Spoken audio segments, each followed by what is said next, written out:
The bullet hit the concrete barrier 6 inches from Corporal Jackson's head, spraying his face with pulverized cement. He dropped flat, screaming into his radio for the third time in 10 minutes. "Sniper! Building complex, northwest quadrant. We cannot move!" But nobody could tell him where to shoot back. The enemy sniper was a ghost, firing, relocating, firing again from a completely different position. In 30 minutes, 3 Marines were down. In another 30, the entire platoon would be combat ineffective, picked apart one shot at a time by an enemy they couldn't see. That's when Lieutenant Chen made the call nobody wanted to make. The call to bring in someone the Marines had spent 2 weeks pretending didn't exist. Staff Sergeant Loretta Murphy had been sitting in the command post for 14 days, filing reports and analyzing terrain maps while the infantry units did the real work. They'd made it clear she wasn't needed, wasn't wanted. A female sniper attached to a Marine rifle company was a political stunt, they said, a diversity checkbox that would get people killed when reality came calling. But reality was calling right now, and it was asking for Loretta Murphy. Before we show you what happened when she picked up her rifle and walked into that kill zone, drop a comment telling us where you're watching from and hit subscribe.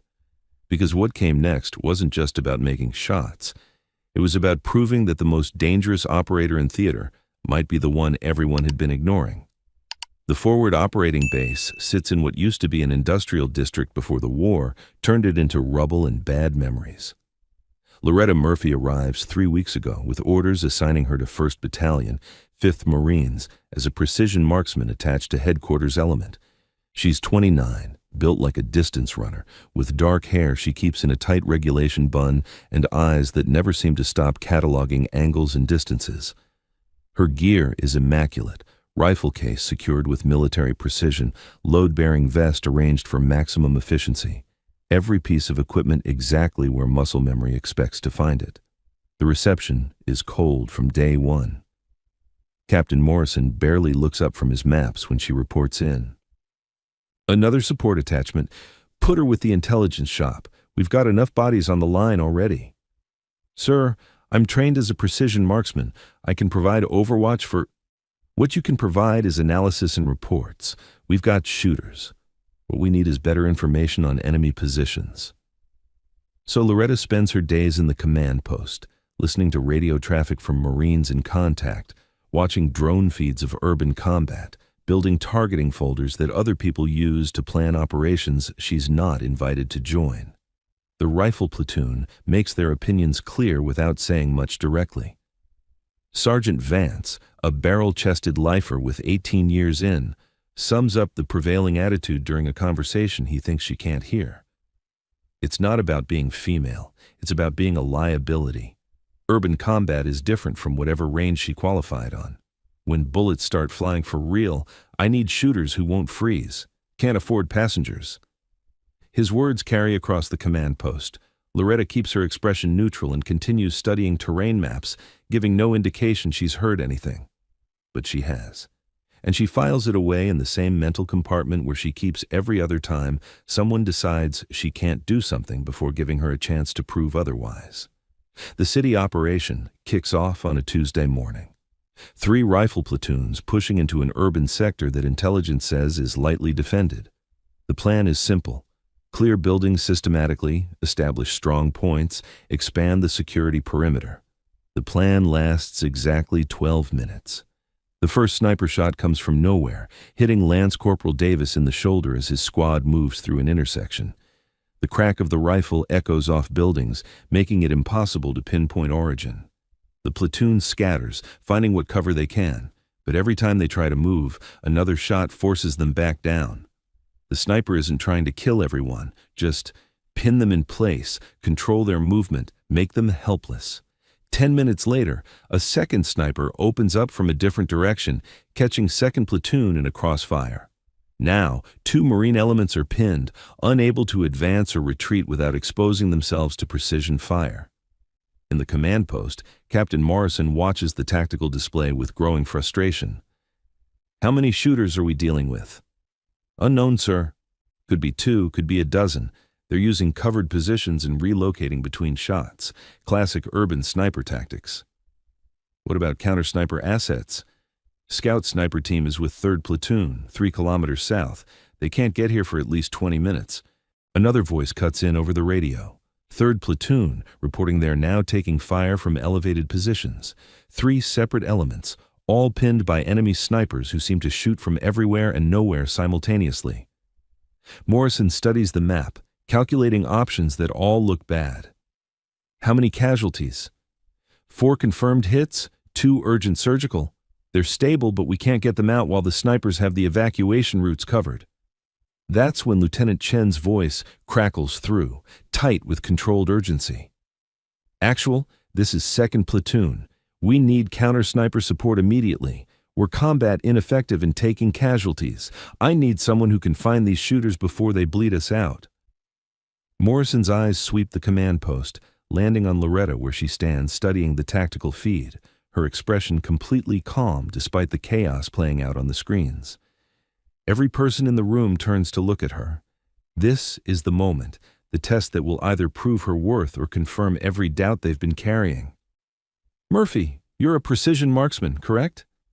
Yes, sir. How confident are you in urban counter-sniper operations? Loretta meets Morrison's gaze without hesitation.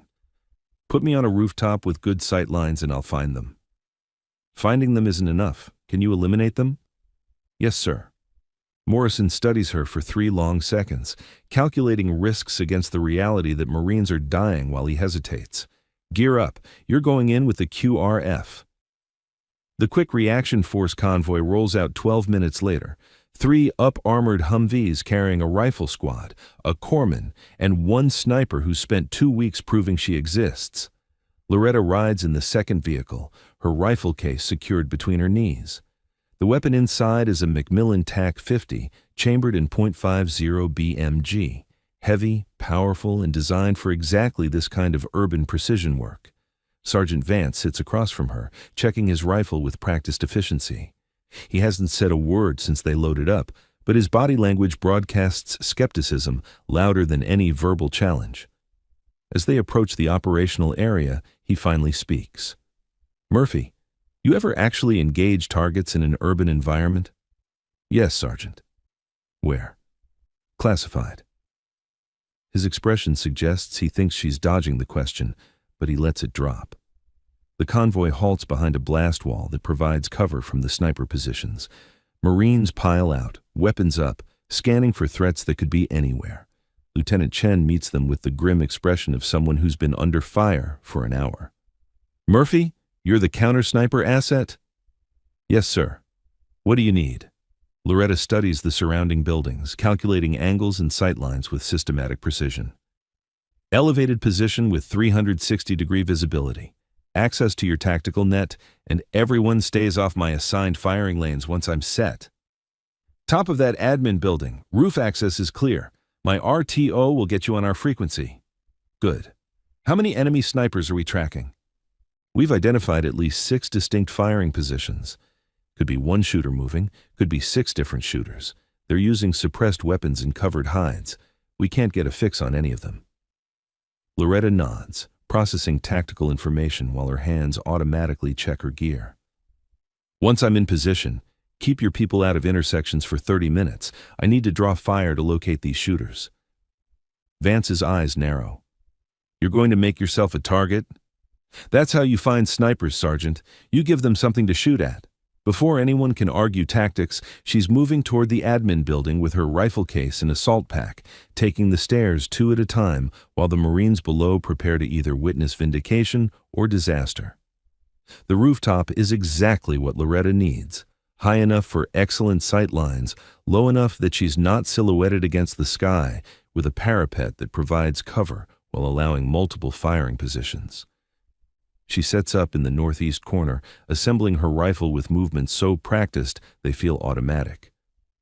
The TAC-50 comes together in under 90 seconds, a beast of a rifle nearly 5 feet long, weighing close to 30 pounds with optics and loaded magazine. Through the scope, the urban battlefield resolves into sharp clarity.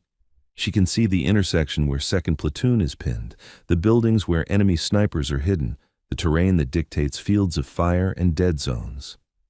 The next 20 minutes are spent in careful observation. She doesn't look for people.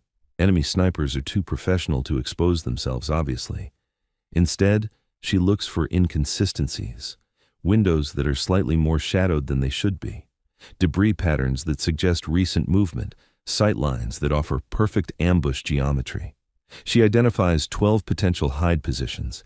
Any one of them could conceal a sniper. All of them offer excellent angles on the Marines below. Now comes the hard part. Second platoon, this is Murphy. I need you to send one Marine across the northern intersection. Just one, moving fast, using the burned-out car for cover. Lieutenant Chen's voice comes back uncertain. You want me to use my Marines as bait? I want to provoke a response so I can locate the shooter. The car provides cover, but I need movement to draw fire. A long pause, then, Wilco, stand by. Loretta settles behind her rifle, crosshairs sweeping across the 12 positions she's identified, waiting for the enemy to make the mistake of revealing himself. Below, a Marine sprints across the intersection, 3 seconds of exposure, just enough to be a target, not enough to be suicide. The enemy sniper takes the bait. The shot comes from a third-story window in a building 400 meters northeast. Loretta sees the muzzle flash, barely visible, suppressed, but enough. The bullet impacts the burned car, missing the Marine who's already diving for cover. Through her scope, she catches the briefest glimpse of movement as the enemy sniper shifts position after shooting. Most counter-snipers would fire immediately, hoping to get lucky. Loretta waits. 3 seconds. The sniper will be moving away from the window, assuming he's still concealed, preparing to relocate to his next hide position. She leads the target by 2 feet, calculating where he'll be based on the room's geometry, and squeezes the trigger. The TAC-50 roars, a sound like thunder confined in a steel barrel. The .50 BMG round crosses 400 meters in less than half a second, penetrating the building's facade like tissue paper. Through the scope, she sees the result. The enemy sniper drops out of view, his weapon clattering into sight where it falls against the window frame. Target 1 eliminated. Northeast building, 3rd floor. Moving to next position. The professional part of Loretta's brain is already cataloging the other 11 potential hide sites. But another part registers the sudden silence on the tactical net. Marines who'd spent 2 weeks dismissing her now processing what just happened. She doesn't wait for their reaction. There are at least 5 more enemy snipers out there, and she just announced her presence by shooting one of them. Loretta shifts to a new firing position on the rooftop, setting up behind a different section of parapet. Her new position gives her angles on the western sector, where 3rd Platoon reported taking fire. Through the scope, she studies windows, doorways, roof lines, looking for the details that don't quite fit. There, a rooftop position 700 meters out. The shadow pattern is wrong, too uniform, suggesting something is creating artificial shade. She watches, patient as stone, waiting for confirmation. The confirmation comes when another Marine attempts to move between buildings. The enemy sniper fires, pinning the Marine behind inadequate cover, and in that moment of aggression makes the fatal mistake of creating movement that disturbs his camouflage. Loretta sees it. Just the slightest shift of the artificial shade, barely perceptible, but enough. She calculates windage for 700 meters, accounts for the bullet drop inherent in extreme-range shooting, and sends another .50 caliber round downrange. The impact is definitive. The artificial hide collapses as the sniper behind it ceases to be a factor. Target 2 eliminated. Western rooftop, 700 meters. This time, voices crackle over the radio. Holy shit, did you see that shot? Second sniper down. Who is this, Murphy? Sergeant Vance's voice cuts through the chatter. Keep comms clear. Murphy, 3rd Platoon is still pinned from elevated positions to the south. Can you acquire? Working it, Sergeant. But the tactical situation has changed. The enemy snipers know someone is hunting them now. They'll be more cautious, more careful, harder to locate, which is exactly what she's counting on. When snipers get cautious, they follow patterns. They retreat to positions they've pre-scouted, they use routes they've practiced, they fall back on training that becomes predictable to someone who knows what to look for. Loretta studies the urban terrain with fresh eyes, not looking for where the snipers are, but where they'll go now that they know they're being hunted. The enemy has been operating in this sector for weeks, maybe months. They've had time to prepare multiple hide positions, create covered routes between them, establish fallback positions for exactly this scenario. She overlays what she knows about professional sniper tactics onto the terrain below. If she were setting up a defensive sniper network in this urban environment, where would she position her primary hides? Where would her fallback positions be? What routes would connect them while maintaining cover from counter-sniper fire? The pattern emerges like a photograph developing in chemicals. The enemy snipers aren't randomly scattered. They're positioned in a deliberate network that provides overlapping coverage of key Marine avenues of approach. 3 positions cover the eastern sector, 2 more control the western approaches, and at least 1, probably 2, are positioned to cover the northern evacuation route. It's professional work. Whoever planned this defensive network understands urban warfare at a sophisticated level. Loretta keys her radio. "2nd Platoon, I need 2 teams to make noise on your eastern flank. Not a real push, just enough movement to make the enemy think you're trying to advance. 3rd Platoon, same thing on the west. I need the enemy looking at you, not looking for me." "Murphy, what are you planning?" Lieutenant Chen sounds uncertain. "I'm going to relocate while they're focused on your demonstration. Then I'm going to start rolling up their network from the flank they're not watching. That's going to expose you. Once you fire, they'll know where you are." "That's the idea, sir. Draw them out of their prepared positions into making mistakes." Moving through an urban combat zone while enemy snipers are actively hunting is advanced-level fieldcraft. Loretta descends from the admin building using interior stairs, exits through a ground-floor window that faces away from known enemy positions, and moves through a series of connected structures that provide overhead cover. She's carrying 40 pounds of rifle, optics, ammunition, and equipment, but she moves with fluid efficiency. The new position she's selected is a partially collapsed apartment complex on the southern edge of the operational area. It's closer to enemy positions, riskier, but offering angles that her previous rooftop couldn't provide. She enters through a blast hole in the eastern wall, climbs to the 3rd floor using rubble as makeshift stairs, and establishes her hide in what used to be someone's living room. Through gaps in the exterior wall, she has clear sight lines to 3 positions she's identified as likely enemy hides. The ranges are closer now, between 300 and 500 meters, well within her weapon's optimal performance envelope. "Murphy is set. Send your demonstration." Below, 2nd Platoon begins their show. Marines move with deliberate visibility, creating the impression of preparation for an assault. It's theater, designed to focus enemy attention on the eastern sector while Loretta works from the south. The enemy snipers react exactly as predicted. She sees movement in 2 of the positions she's watching, snipers relocating to better angles on the Marines who appear to be preparing an attack. The first target shifts into view behind a window 6 meters from where he'd originally been hiding. He's focused on the Marines below, weapon tracking their movement, completely unaware that someone has flanked his entire network. Loretta's crosshairs settle on his silhouette.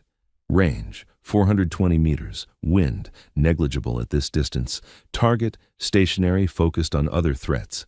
The shot is almost disappointingly easy. The rifle bucks against her shoulder.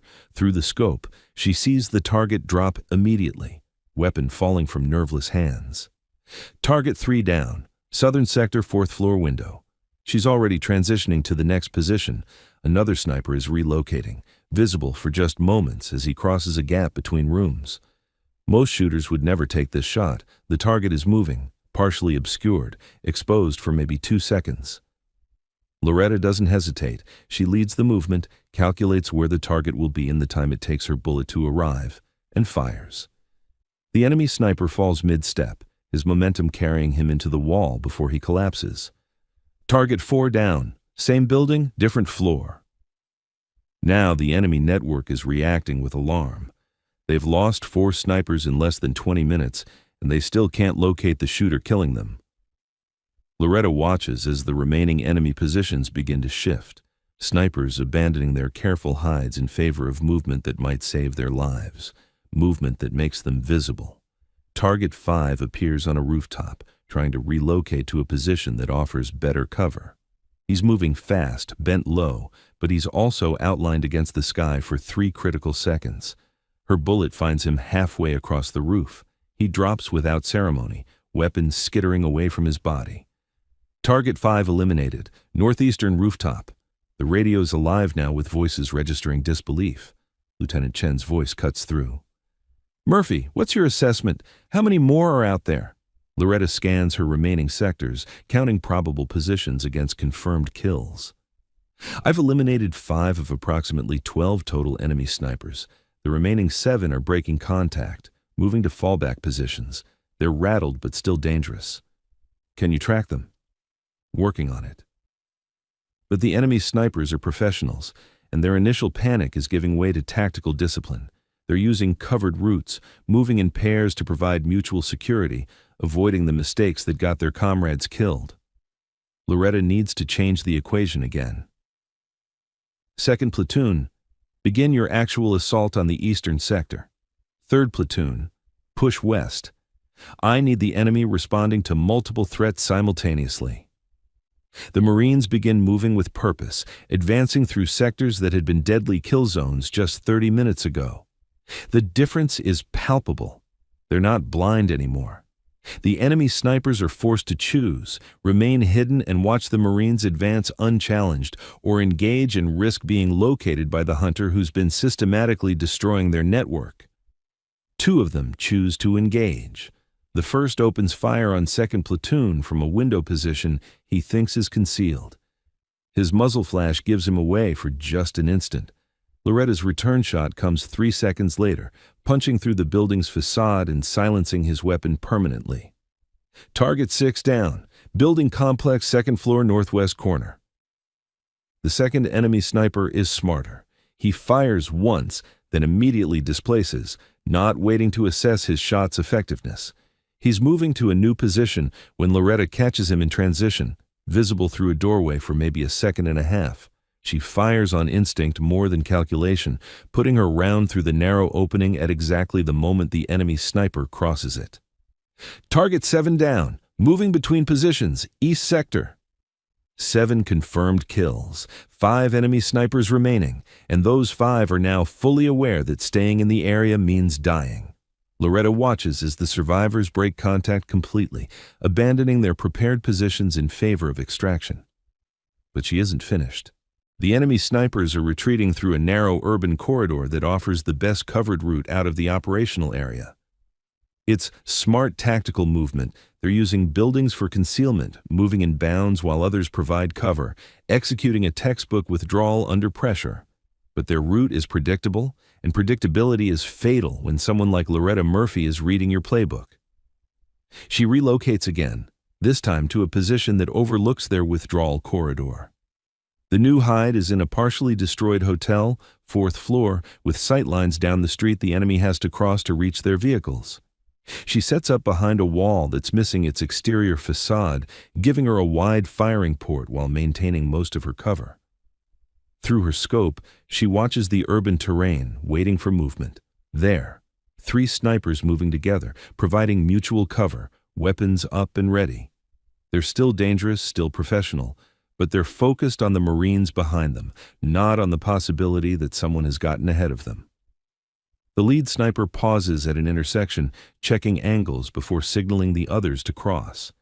It's good tactics, but it creates a moment of stationary exposure. Loretta takes him in that moment, a single shot from 530 meters that drops him where he stands. The other 2 react instantly, diving for cover, weapons seeking targets they can't identify. But their cover is designed to protect them from the Marines behind them, not from a shooter positioned at their flank. Loretta's second shot catches one of them as he tries to reposition. The third sniper finally locates her muzzle flash and returns fire, but his rounds impact the wall 2 feet below her position. He's shooting upward, didn't compensate for the angle, and his shot placement reveals his position. Her third shot is precise and final. Targets 8, 9, and 10 eliminated. Withdrawal corridor. 3 left.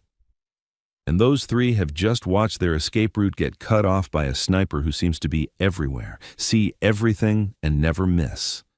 They make their decision the way professionals do when options run out. They scatter, abandoning unit cohesion in favor of individual survival. Each of the three remaining snipers breaks in a different direction, hoping that by splitting up, at least someone might escape. The first of the three survivors breaks north, using building-to-building movement that would make him almost impossible to track for anyone who wasn't reading the urban terrain at Loretta's level. But she knows which routes offer the best cover, which buildings provide the fastest passage, where someone running for their life would naturally go. She relocates to her east-facing firing port, sets up, and waits. 30 seconds later, the enemy sniper appears in a gap between buildings, just a flash of movement, barely visible, but on the exact line Loretta predicted. Her shot leads the movement by half a meter. The enemy sniper runs into her bullet at full sprint, the impact taking him off his feet. Target 11 down, northern sector. The second survivor is moving west, and he's being smart about it. He's varying his pace, using irregular routes, avoiding the obvious covered passages. He knows someone is hunting him, and he's making himself as difficult a target as possible. Loretta tracks him through 3 separate sightings, each time catching just a glimpse of movement, not enough for a clear shot, just enough to update her mental map of where he's going. She predicts his route will take him past a collapsed storefront on the western edge of the operational area. She shifts to a window that overlooks that storefront and settles in to wait. 2 minutes pass. 3. Loretta's breathing is calm, measured, her finger resting gently beside the trigger guard. Patience is a sniper's most important weapon. There, the enemy sniper appears exactly where she predicted, moving through the storefront with his weapon up, checking his sectors, professional even in defeat. Loretta's crosshairs find him center mass, range 400 meters even. Wind, slight left to right breeze, compensate 1 click right. The shot is clean. The enemy sniper drops without ever knowing he'd been acquired. Target 12 down. Western sector storefront. 1 left. The final enemy sniper is the most dangerous because he knows he's alone, knows 11 others are dead, and knows he's being hunted by someone who hasn't missed yet. That knowledge makes people either paralyzed with fear or extremely dangerous in the way that cornered predators become. Loretta relocates one final time, moving to a position that offers sightlines on the southern sector where the last sniper was last seen. She's been operating for nearly 30 minutes straight, fired 12 rounds, and relocated 7 times. Most snipers would be exhausted. Loretta feels completely focused, locked in the zone where everything makes sense and every movement has purpose. The final enemy sniper is good, better than the others, or maybe just lucky enough to have survived this long. He's not running, not panicking. He's moving with deliberate care, using the absolute best cover available, minimizing his exposure to microseconds of visibility. Loretta tracks him through sound more than sight, the faint scrape of equipment against concrete, the slight echo of footsteps in enclosed spaces, the tiny details that most people never notice.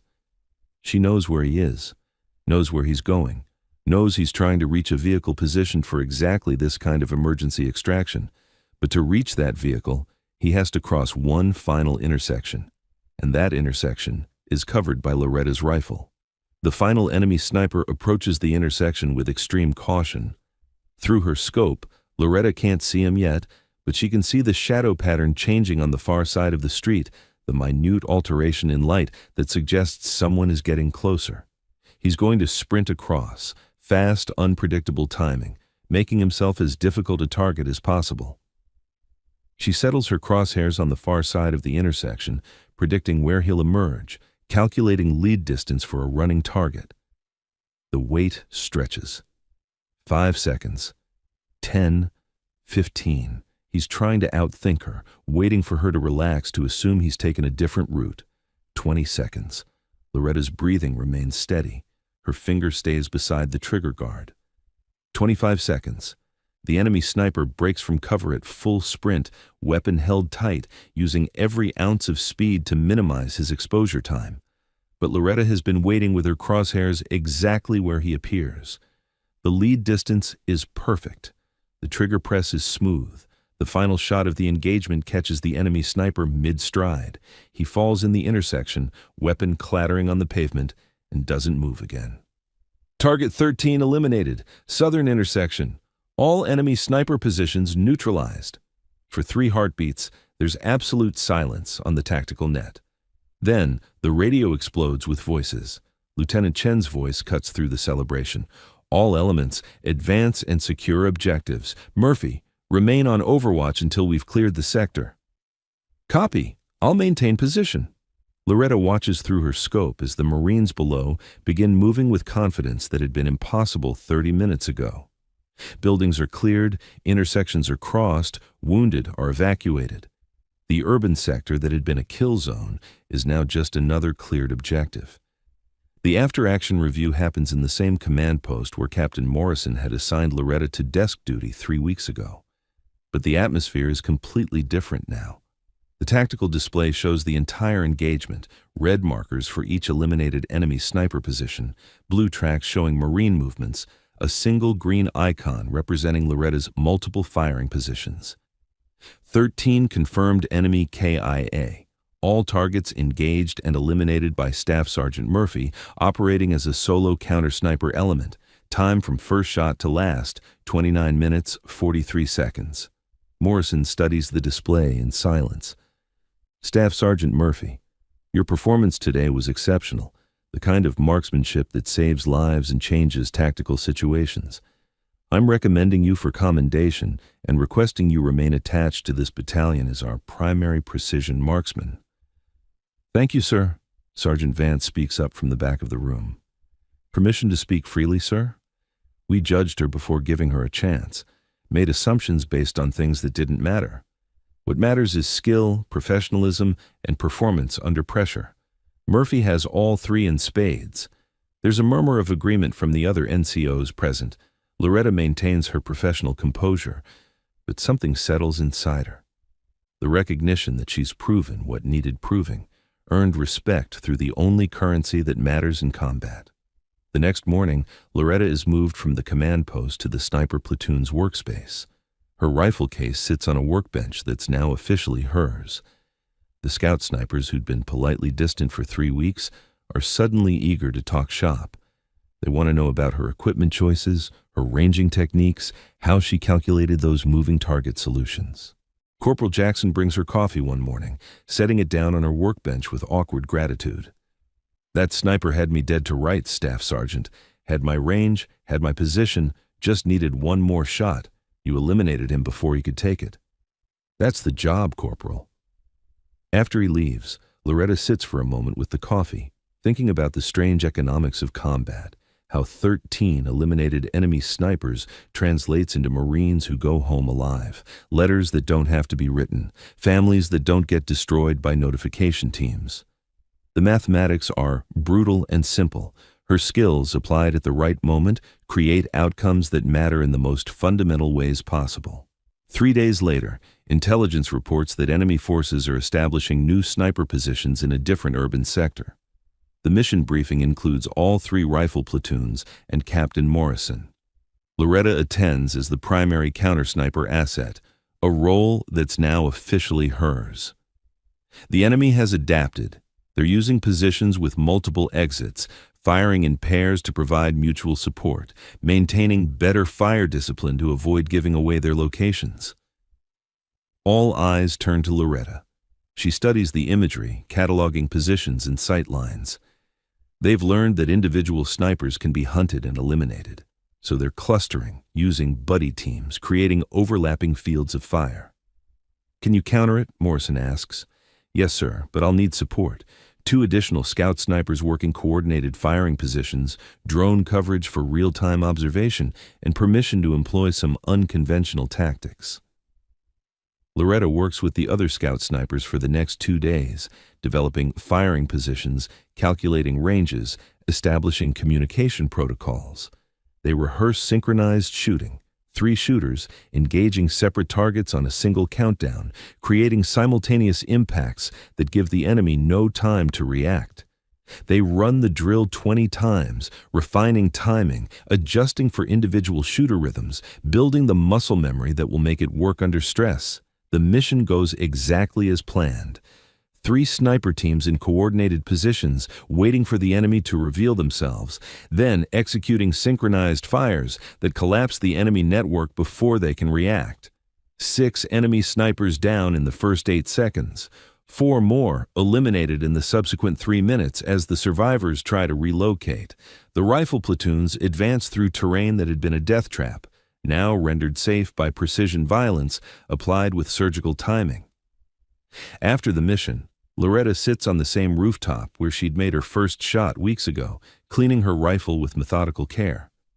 Sergeant Vance finds her there, carrying 2 bottles of water and a respect that no longer needs to be verbalized. How do you do it? Not just the shooting. Anyone can learn to shoot with enough practice, but reading the battlefield, predicting enemy movement, being 3 steps ahead of professional soldiers who are trying to kill you. How? Loretta considers the question while running a cleaning patch through her barrel. You see patterns when you've done something enough times. Every sniper hides slightly differently, but they all use the same principles: cover, concealment, fields of fire. Once you understand the principles, you can predict the application. That's the technical answer. What's the real answer? She looks up from her rifle. The real answer is that I spent years learning this craft from people who were better than me. I made mistakes, learned from them, practiced until skills became instinct, and I never assumed I was good enough to stop learning. Vance nods slowly, accepting this wisdom from someone half his age who's proven to be twice as capable as he'd assumed. Below them, Marines are loading into vehicles for the trip back to base. The operation is complete, the objectives secured, the enemy neutralized. Just another successful mission made possible by professionals who excel at things most people never see. Loretta reassembles her rifle, securing each component with practiced efficiency. Tomorrow, there will be new missions, new challenges, new opportunities to prove that quiet competence beats loud assumptions every single time. But tonight, she's just another Marine, doing the job she was trained to do in the way she knows best. The wolf doesn't announce itself to the sheep. It just does what wolves do, efficiently, professionally, lethally. And Staff Sergeant Loretta Murphy is very, very good at being a wolf. If this story moved you, don't forget to subscribe for more inspiring tales of courage.